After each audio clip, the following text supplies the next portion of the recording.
IMF اور world bank group جس طرح سے اس وقت جو 10 اپریل سے لے کے 16 اپریل تک کی جو اسپرنگ میٹنگز واشنگٹن میں ہو رہی ہیں، اس میں کون کون سے اہم مدعے جو ہیں وہ زیر بحث آئیں گے، اور یہ سالانہ اجلاس آخر ہوتے کیوں ہیں، ان میں کون کون لوگ شریک ہوتے ہیں، جانتے ہیں ارم عباسی سے۔ دنیا کی معیشت کے 2 اہم عالمی ادارے IMF اور ورلڈ بینک ہر سال موسم خزاں اور بہار میں اپنے یہاں واشنگٹن میں ہیڈ کوارٹرز میں سالانہ اجلاس کرتے ہیں۔ اس اجلاس کو ان ملاقاتوں کو اسپرنگ میٹنگز کہا جاتا ہے، اور ان ملاقاتوں میں بورڈ آف گورنرز ملتے ہیں۔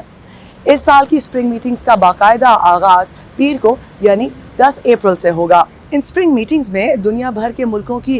مالیاتی ٹیمز شریک ہوتی ہیں۔ رکن ملکوں کے مرکزی بینکوں کے نمائندے، نجی شعبے سے تعلق رکھنے والے اراکین، سول سوسائٹی کے ممبران بھی شامل ہوتے ہیں، اور ساتھ ہی ساتھ تعلیم کے شعبے سے تعلق رکھنے والے ماہرین بھی اس اجلاس میں شرکت کرتے ہیں۔ اس اجلاس میں جن موضوعات پر غور و فکر کیا جاتا ہے اس میں اقتصادی ترقی، اقتصادی نقطہ نظر، دنیا سے غربت کا خاتمہ، اور پھر دنیا بھر کو دی جانے والی امداد کے بارے میں اس کا تجزیہ کیا جاتا ہے، اس کو کیسے بہتر بنایا جا سکتا ہے۔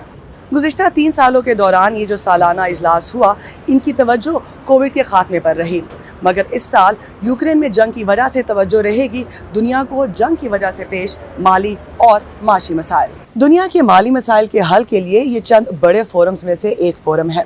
لیکن ان اہم مالیاتی اداروں پر ہمیشہ سے یہ تنقید رہی ہے کہ یہ دنیا کے بڑے معاشی مسائل یا خاص طور پر ترقی پذیر ممالک کے معاشی مسائل کے حل کے لیے کوئی واضح حکمت عملی آج تک نہیں بنا سکے۔ Iram Abbasi, Voice of America, Washington.